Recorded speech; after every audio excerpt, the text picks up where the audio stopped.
Hello, everyone. My name is Jenna Butler. I am so pleased and honored to serve as the Deputy Director of the Justice Action Network. And I thank you for joining us for this virtual event, the latest installment in our Unconventional series. Our organization, like so many others, had a whole summer full of fun in-person events planned, but then a little thing called COVID got in the way.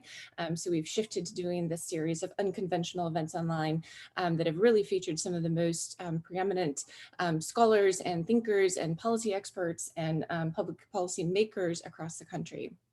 I am really excited about this conversation today on juvenile justice because that's actually where I started my work in criminal justice reform. Those of you watching are probably very familiar with all of the negative effects that the criminal justice system can have on certain populations. Those criminogenic effects are expounded exponentially in the juvenile justice system. And so it is incredibly important that that system can function as one of rehabilitation and change rather than one that drives individuals deeper and deeper into the system. Today, however, we're going to focus on three very distinct and unique aspects of juvenile justice reform.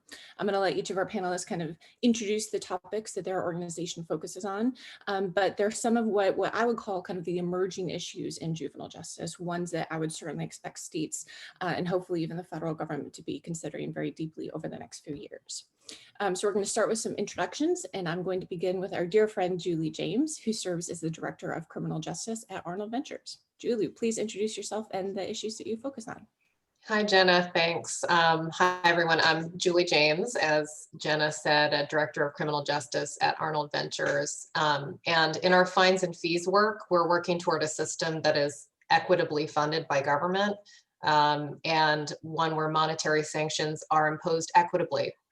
That all applies to adults, but we also think it's really important to eliminate juvenile fees and fines. We have a different approach to kids that we'll talk a little bit about later. But I also do want to do a little defining because this is not an issue I think that has gotten a lot of attention in recent years. It's gaining attention though. So fines is really supposed to be the punishment, right? That's like associated with a particular offense, a dollar amount.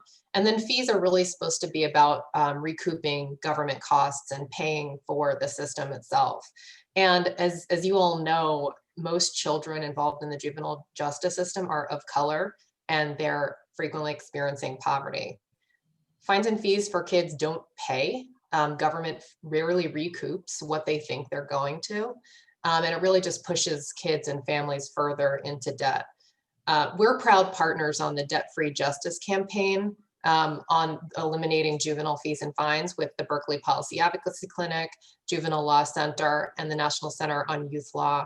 And there are really a growing number of local and state advocacy organizations and youth-led grassroots organizations that are working together to eliminate these racially discriminatory and harmful fees and fines.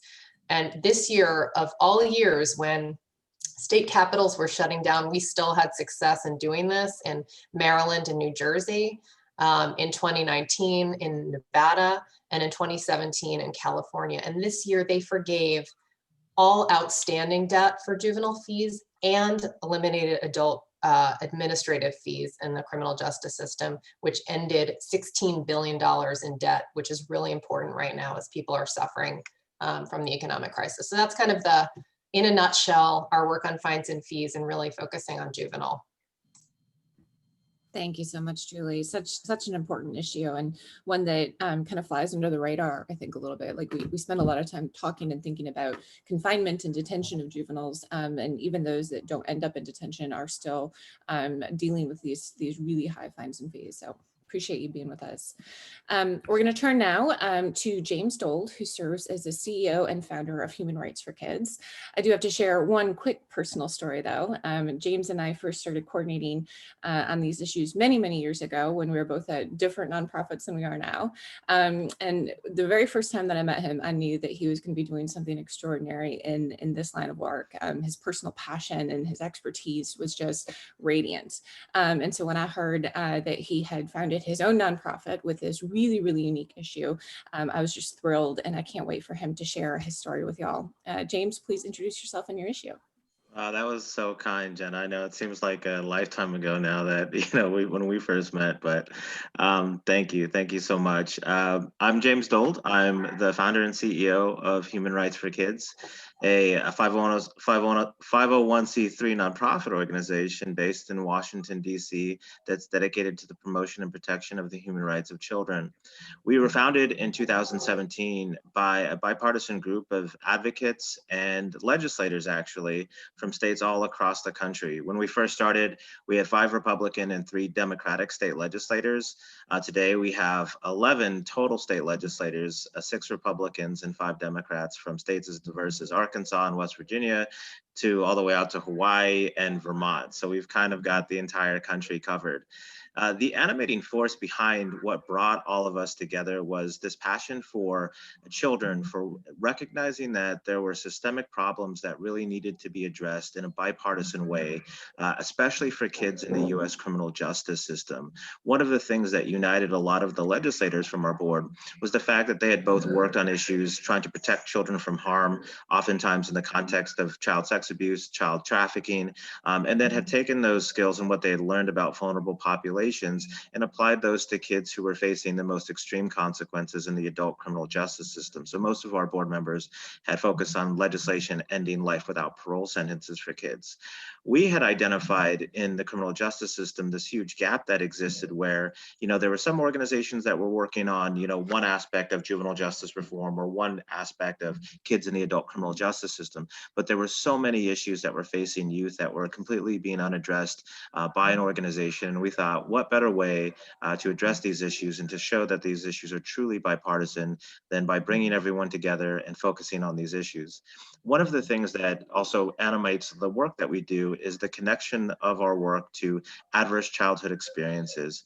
These are 10 areas of measurements that look at what kinds of trauma children have experienced early on in their life that are now having an impact as they've gotten older and those traumas haven't been addressed. And so we're talking about issues such as physical and sexual abuse in childhood, whether or not somebody has a parent who's incarcerated who has suffered from mental health issues or drug addiction, whether or not a child has been subject to physical, emotional neglect, these sorts of issues that have profound consequences on children in their life. And we'll talk about that a little bit later on in terms of the work that we do and some of the policies that we're promoting. But really, we try to run the gamut of everything under the sun, from working to end mandatory minimum sentences for children to reforming the way that judges sentence children, getting them to focus more on those early childhood factors, to looking at issues of confinement, such as solitary confinement, whether or not children can be housed in adult jails or prisons, ending that practice. And so we're really excited about the work that we're doing and getting to share a little bit more about it with all of you today. Thank you, James. Y'all have been very, very short-lived in existence. We've already racked up some pretty impressive wins, so congrats on those. It's awesome to see. Our final panelist today is another dear friend of mine, Susan Broderick. I'm going to let her introduce herself and the work that she's doing with the National District Attorneys Association. But she's another individual that I've just had the true pleasure of working with for so many years now. She has started her career by serving as a prosecutor, and now she trains prosecutors all across the country, and she has served as a sounding board for me on many different occasions, as a lifeline sometimes, and someone that I'm truly privileged to call a friend and a colleague. So Susan, please introduce yourself and your issues. Thank you, Jenna. Yes, I'm Susan Broderick, and I'm currently the project director at the National District Attorneys Association, overseeing a project for juvenile court prosecutors. As Jenna said, I started my career as a prosecutor 30 years ago in the Manhattan DA's office. And during that time, I did everything: sex crimes, domestic violence, homicide. It was actually after a big homicide case that Mr. Morgenthau said, "Congratulations, I'm going to put you in charge of child abuse." And I was thinking, that's a promotion. And so I handled child abuse cases for 3 years. And then I went to Washington, D.C. to work for the National DA's Association. I was doing child abuse. And then there was an opening in juvenile. And at that point, having worked in the adult system, the child welfare system, I really saw juvenile court as a court of opportunity, because what I was seeing with a lot of the cases, and it happened after I had moved to DC, one of the children in one of the child abuse cases, he was actually a brother of one of the victims, but ended up in the criminal justice system. And recognizing that there's so much more we can be doing to turn lives around, and that juvenile court, and one of the things that we're doing at the NDAA now is really to elevate awareness about the importance of not just the juvenile court prosecutor, but the juvenile system in general, because we see a lot of media attention and policy work around second chances and people coming out of prison and with the reentry process. But, what if we got it right the first time? What if we could turn a life around before things got bad? And so what we're doing right now is a lot of training, because the other thing that happens, unfortunately, in many offices is that juvenile court is a training ground, and that's for both prosecutors and defenders. So what we're really trying to do is to promote the concept of well-trained, dedicated juvenile prosecutors who, not only like this work, but like working with kids. Because as we know, adolescents, we've all been there, we've all been adolescents, and it's a risky time of life. So being able to have that capacity to look at both the public safety considerations, the considerations of victims, and then also trying to figure out the best outcome for that young offender so that we can stop it if there was going to be any further offending, and really try to turn things around very early on. So that's a lot of the work we're doing, and it's really it's exciting right now, because I do think, again, that this is one of the areas, given all the tension and divisiveness in the country, that we can all agree that the juvenile court really is a court of opportunity. And given all we've learned about the developing brain, and we know that there's certain vulnerabilities to the developing brain, we know especially with drugs and alcohol. So what we can be doing to not only intervene early, but also in terms of prevention, because that's a lot of the work that juvenile prosecutors are doing as well. And I can talk about that later in some initiatives. But really, what I'm just very excited to be working, and it's not just with the juvenile prosecutors, because as we know in juvenile court, it's a very collaborative process. So it's really a team approach to finding the best ways to help youth and their families turn their lives around.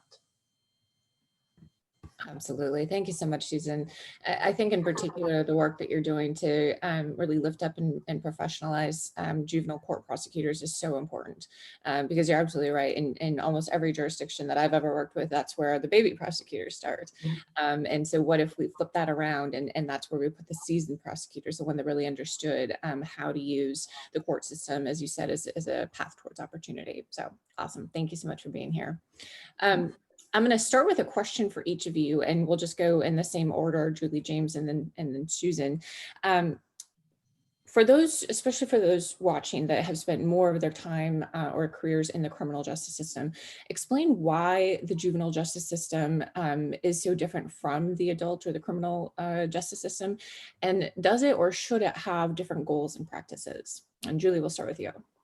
Thanks, Jenna. I think there is a difference perhaps in our aspirations and in practice, but I think those who have worked in the system or around it or experienced it might say that the goal of the juvenile justice system is to support kids at a time where they're still developing in order to become productive adults. And so that, that's one of our starting premises, and really referencing the research that Susan mentioned on brain science. We know kids' brains are different, and they're both times of, that are really important. They're pivotal moments, right? Where a kid could go go one direction or the other. And so there's so much opportunity there as well. But just to make it really basic, legally, children, and so I'm going to go to the fines and fees kind of rationale for why we want to eliminate them. Kids can't have a job. They can't legally contract. They can't have a credit card. They can't vote. It's fundamentally inconsistent with our ideas of what childhood should be. And again, I think putting to the side of how some children are treated in the system, which is really important. But kids can't pay. So it's really their parents and their families. And should we be asking families who are struggling and are trying to support their kids at this time of potential transition and development, or should we kind of pull the rug out from under them and ask them to pay when they often can't. So that's kind of our idea of the juvenile justice system, which again, I think there's differences among the states, but my sense of the movement is toward this more positive youth development lens. Yeah, and to build off what Julie was saying, when I think about the differences really between the juvenile and the adult criminal justice system, it really boils down to the underlying rationales of why we have a justice system to begin with, right? And I think for kids in the juvenile justice system, the focus has primarily been rehabilitation, providing treatment and services and addressing the underlying causes of delinquency that led children astray in the first place. Whereas in the adult system, really the areas of retribution and incapacitation are some of the bigger driving factors of why people get extreme punishments or certain types of punishments imposed upon them. So the lens that we look at kids through in the juvenile justice system is really focused on that first part, really. How do we fix the underlying issues, and how do we make sure that kids become law-abiding, productive citizens, and that they're in the best possible situation to succeed going forward. I think one of the problems that we're bumping up against, right, is that we don't always, as Julie mentioned, we don't always live up to those ideals.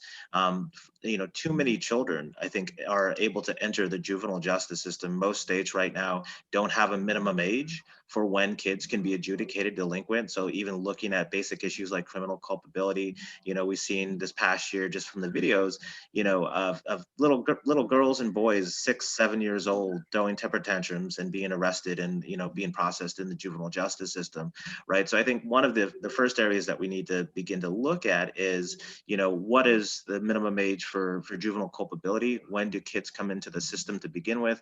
When do we look at drawing the distinction between a juvenile justice approach versus a child welfare approach, and using the child in need of services lens rather than the juvenile justice lens to address certain underlying issues that kids might be dealing with? And this is important because we also know that the school to prison pipeline begins to get built out, and kids become kind of entrapped and ensnared in the system. The earlier they get involved in the justice system, the more times they come into contact with it. So one of the big things for us is drawing these distinctions of very young children, where it's sort of these underlying issues of child welfare, where those issues are better addressed there, versus needing to address more problematic behavior because of juvenile delinquency. I will also say that I think there's this need in this country as well to recognize that, especially for boys, but also with girls, delinquency is something that a lot of inner city kids, especially kids that are dealing with certain traumas in their life, go through. I know for myself personally, I'll just speak for myself. I did a lot of things as a kid I just didn't get caught for, right? Everything from shoplifting to fighting to, some things, right? And, it's important to recognize that kids are going to make mistakes, and that's really what the juvenile justice system is for. Is to protect them, to get them right on the right course again. And then the last thing I'll say, looking at sort of areas of reform, we also need to begin to keep more and more kids in the juvenile justice system, even when they've committed violent crimes. Oftentimes when we see, especially teenagers who are 13, 14, 15, they commit a serious violent offense, and then all of a sudden we throw away child status and we put them in the adult system. And so even though we're talking about kids in the juvenile justice system today, I also want to note that over 76,000 children are prosecuted as adults every single year in this country, and over 60% of those kids are Black. So that's an important component of this as well when we think about delinquent behavior and how we hold children accountable.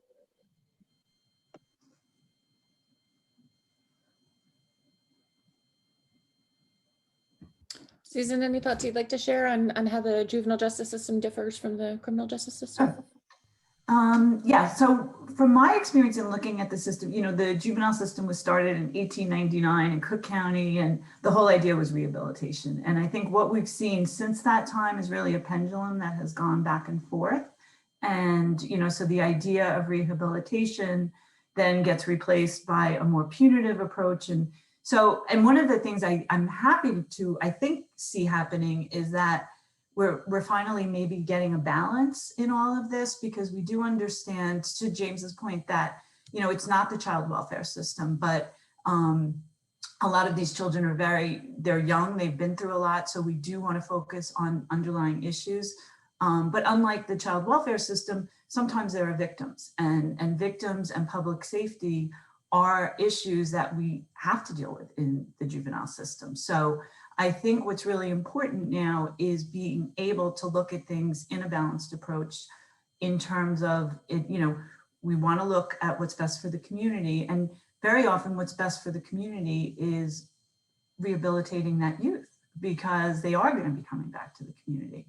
And I do understand, the more serious violent offenders, thankfully that is a smaller percentage of the population that most juvenile courts deal with.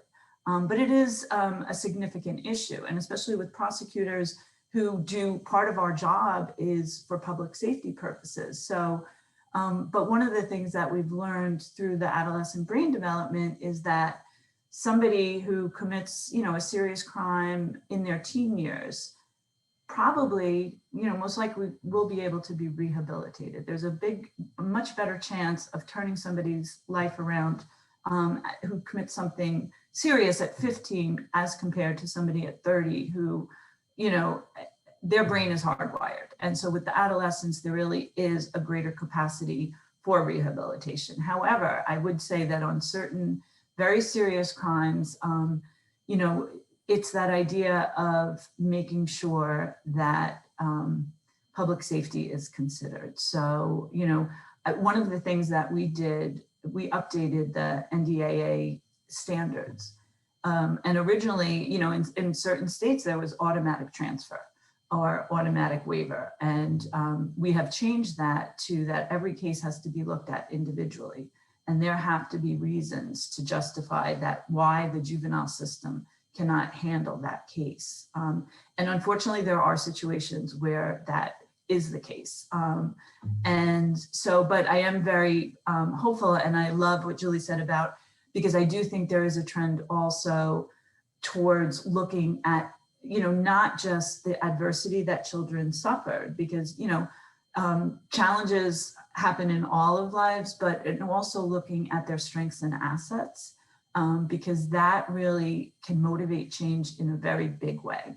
And, one of the things that I really have been happy to see is not just looking at the adverse childhood experiences, but looking at the positive childhood experiences. And there's work coming out of the University of Maryland about that.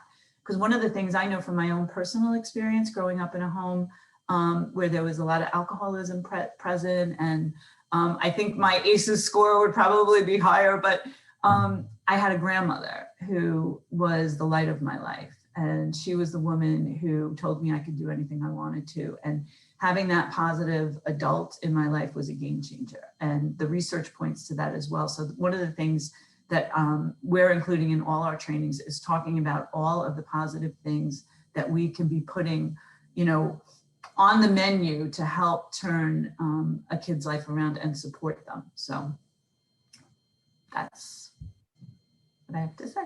Thank you so much. It's fascinating to me to hear all of you, with different perspectives and experiences, but all of you kind of talking about how the juvenile justice system can be, as Julie said, this pivot point, where either, your one option is deeper entrenchment in the system, the other option is rehabilitation and change and moving on. And I'm struck, I keep thinking about this conversation I had many, many years ago with the chief of a juvenile probation department from a county in Texas who, we were there to talk to him about best practices for juveniles on community supervision. And he very blatantly said, they don't really care. All they're kind of doing, I'm going to paraphrase, but all they're kind of doing is waiting for the kids to age out so that they can put them on adult probation. And so just the shift that we've seen in just the last few years from that perspective of waiting to age them out until it's not their problem anymore versus actually using the system to help improve lives and inspire rehabilitation is awesome to see. So thank you each. Julie, I wanted to ask you, you've talked a little bit already about how fines and fees can have this really deep impact on youth and their families. But as I mentioned at the outset, it's not a super tangible issue. For folks that have never had system involvement, they might not really understand the impact that these fines and fees can have. Can you help us understand it a little bit more, give it a little bit more of a tangible sense for folks about why these fines and fees and how they impact youth and their families? Yes, I absolutely. And the partners that we're working with, and the families really who have been impacted, to them, this was not an issue that flew under the radar. This was their reality. And it really did push people to make some really unconscionable choices. So there's one story of a woman named Maria, who's a mother of a young man who got in trouble and was on probation and ultimately ended up owing the state of California or county in California $16,000. This was not anything that she could have managed herself. And in fact, she paid, I think, ultimately 9,000 of those dollars, but had to go into bankruptcy because of the financial stress related to this. And she sold her house as well. And that still wasn't enough. The county kept coming after her and her family for the unpaid costs. A court there said that is improper and that it really depends. But in bankruptcy, they decided that those debts were discharged. But for many families, that wasn't an option. And we know from research that this causes stress in families on those relationships. So it goes beyond money, but really to think about, like, this month, am I going to pay my kid's probation bill or the fees that he owes? Or am I going to pay rent, a car payment, food? This is at any time a terrible choice that we're forcing. And especially now during the economic crisis, it's just not something that government should be doing. And so we've seen a couple of actions of policymakers during this time and really saying, we're going to forgive this debt because we know this is a stress on families and this is part of COVID economic relief. We're hoping that this translates into understanding of the issue more broadly and that we can cancel the debt and end fines and fees in the juvenile system across the country moving forward. I hope that kind of puts a finer point on it, but there are families like that across the country where the debts are so high. And we know that even in normal times, 4 in 10 Americans were within $400 of a financial emergency, and they didn't have that money in the bank. So what does it do to get a bill of $1,000, $5,000, $16,000? It doesn't make sense, and it's really, really harmful. That's super helpful. Thank you. I think a lot of folks, we were talking about this in the probation scope the other day, a lot of folks feel like simple fines and fees is just so much easier to deal with than confinement or detention. So, we shouldn't worry about reforming these things, but the real day-to-day impact that they can have on families is really significant. So appreciate Can I just jump in too to say, like, the things that people have to pay for include free public defenders. There are fees associated with that. So even kids who are adjudicated, are not convicted, not adjudicated, may end up paying fees and fines. And kids on the other end of the spectrum who end up in detention or are incarcerated, they have to pay sometimes for their care, and parents are charged for that. So it kind of is, it's such a big problem that affects so many people, whether or not they actually end up adjudicated. Absolutely. Thank you for that. James, you talked a little bit in your intro about adverse childhood experiences and the issues that those raise in the juvenile justice system in particular. How much do we know about prior trauma for youth in the juvenile justice system? How pervasive is the problem? What should we be doing about it? Help us understand that a little bit more. Absolutely. So, a little bit of context about ACEs and, this burgeoning area of research. The very first study that was done on this issue was done back in 1999. Doctors were looking at, adverse health outcomes for patients in a particular region of the country. And what they found was this sort of connection between this trauma that people had experienced and negative outcomes in life. And so from that first study, all of these other subsequent studies have been done, including for kids in the juvenile justice system. So back about 5 or 6 years ago, actually, the Department of Justice had funded a study that was done down in the state of Florida, where they did this adverse childhood experiences survey with kids in the system there. And what they found was that approximately 90% of all of the kids, boys and girls, in the juvenile justice system had experienced at least 2 adverse childhood experiences on that spectrum of 10 that we talked about earlier. Subsequent studies, including from Georgetown and our colleagues at Rights for Girls, have found that approximately 45% of girls in the justice system and about a third of boys had experienced at least 5 adverse childhood experiences, right? So these are kids who experience significant amounts of trauma. And these numbers really bear themselves out when we begin to focus specifically on girls in the justice system, where most of the girls in the justice system that we see end up having experienced early childhood sexual abuse.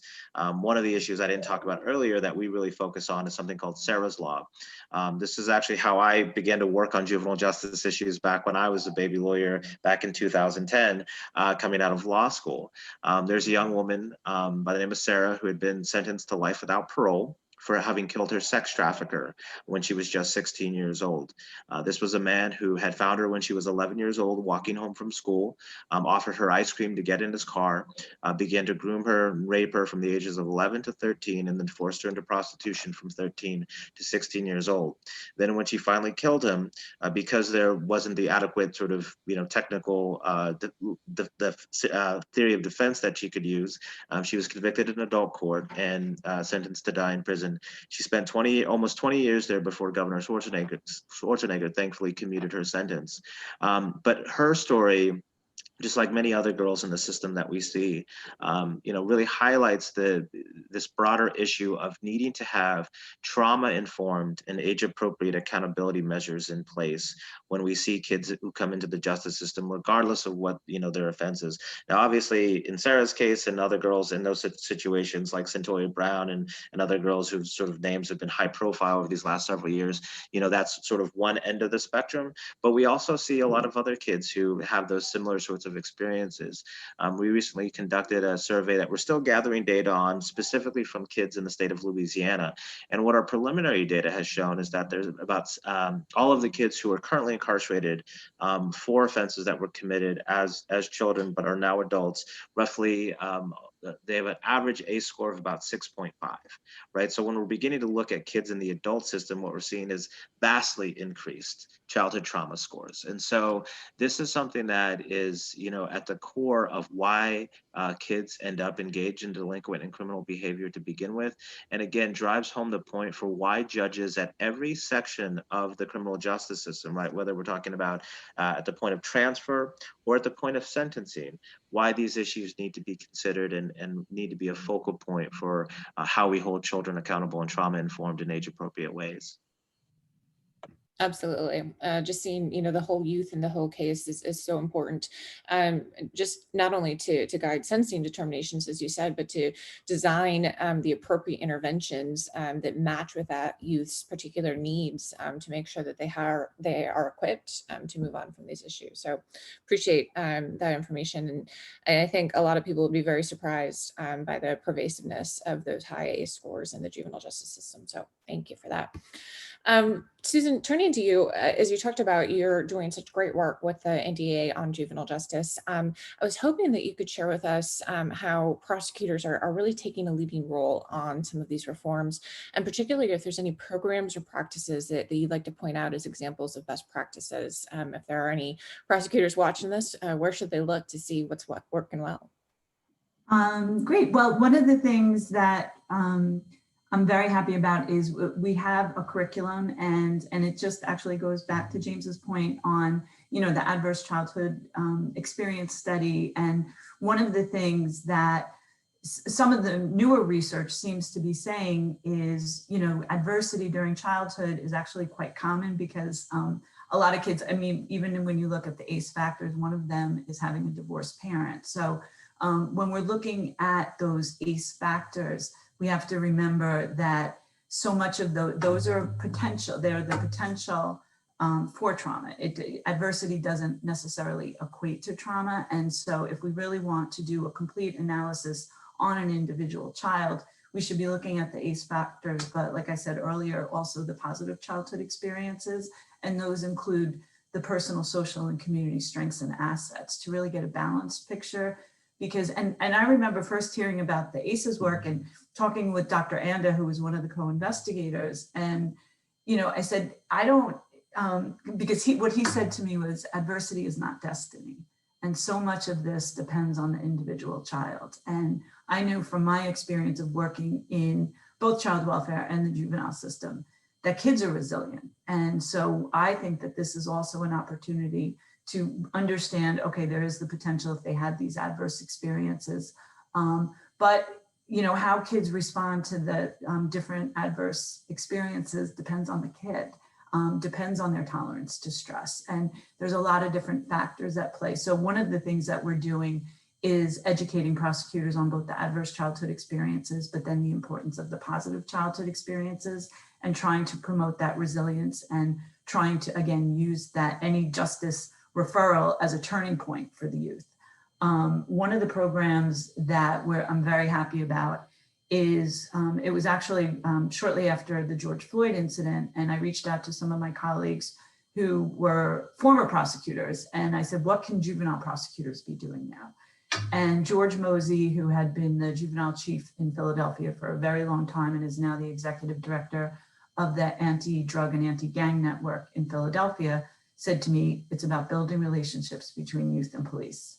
That's what the prosecutors can help do. And so George knows what he's talking about because George actually started such a project when he was in the Philadelphia DA's office. And they had a project where they brought together youth who had been involved in the system together with the police cadets. And it is one of the most amazing programs I've ever seen. And they come together and they start the day with a panel where it's alternating between youth police officer, and one of the things that is encouraged at the very beginning of that presentation is complete honesty, no fear, nothing they say is going to be used against them, and just talk about your real feelings. And so the kids talk about their experiences with the police officers, why they don't like police officers, that what their families' experiences have been with the police, and then the police talk about their experiences with the youth. And then what they do after that is they do a role play, but the youth play the police and the police play the youth.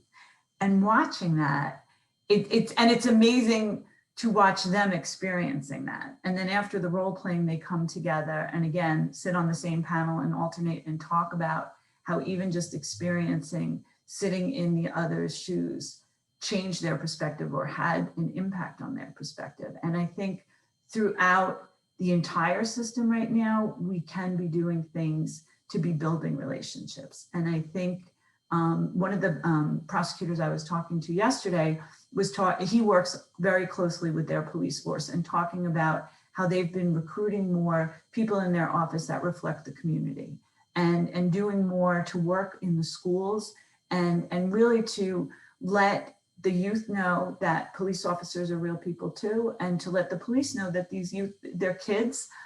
We've all been teenagers. So really in terms of building relationships, I think that is, it's a very exciting new project that we will be expanding across the country. So, and I think the timing for this is just perfect. And then we're doing a lot in terms of prevention.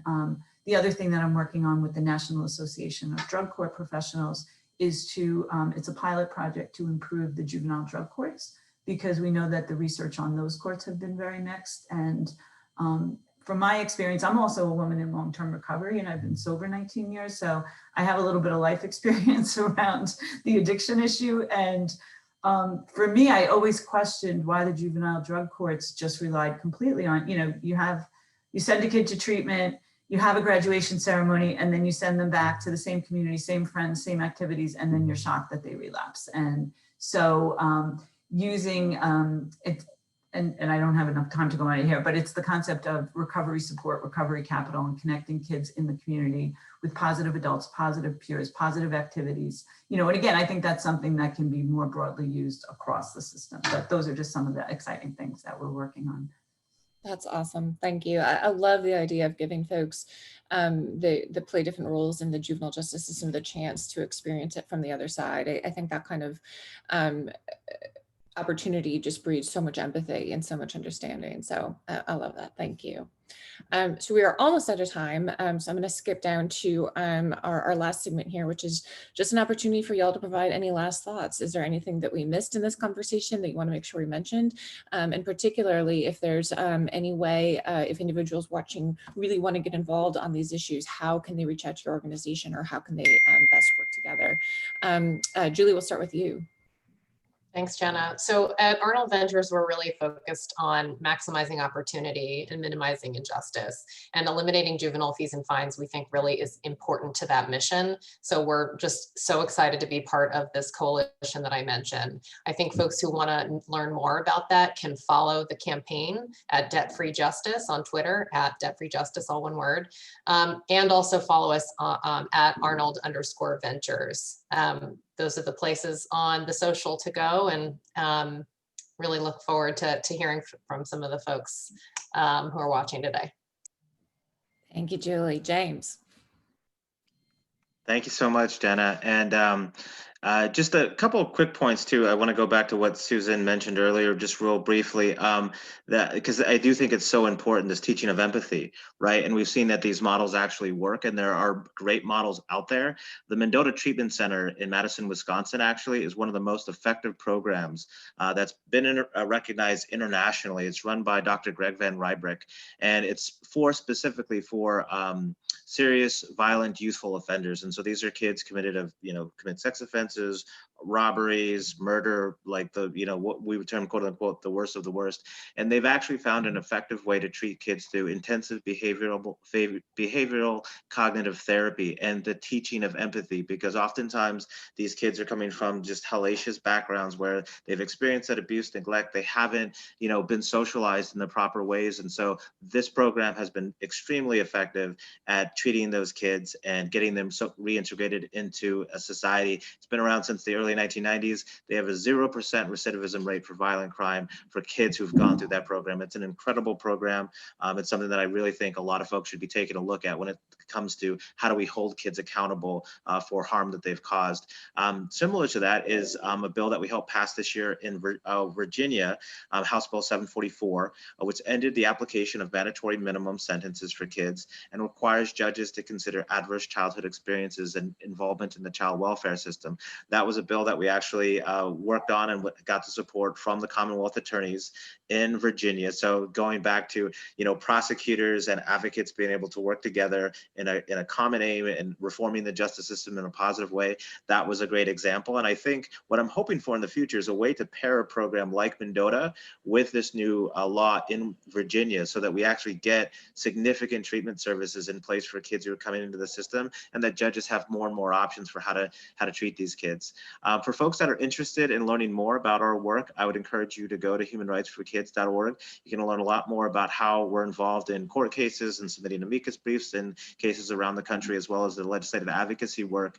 We also just recently released our 2020 National State Ratings Report, which rates how each state is doing at protecting the human rights of kids in the justice system based on these 12 categories of law that look at everything under the sun and what states really need to have in place to protect children in the justice system. I think a lot of people might be surprised that Arkansas and North Dakota were among the best states in the country when it comes to protecting the human rights of kids, and states more liberal or quote unquote blue states like Maryland were actually among the worst. And so it doesn't break down to what I think people traditionally think of when they think about who's leading on criminal justice reform. What we found is that everybody's leading, and a lot of people are also failing. And so go to our website to learn a little bit more about what you can do and how your state can be better at protecting the human rights of kids in the justice system. I'm going to +1 that report. It is such a good framework, and I think everyone should check it out. Amen. Thank you, James. How often in this line of work do we get to talk about a 0% recidivism rate? That's incredible. So, Susan, the last word is yours.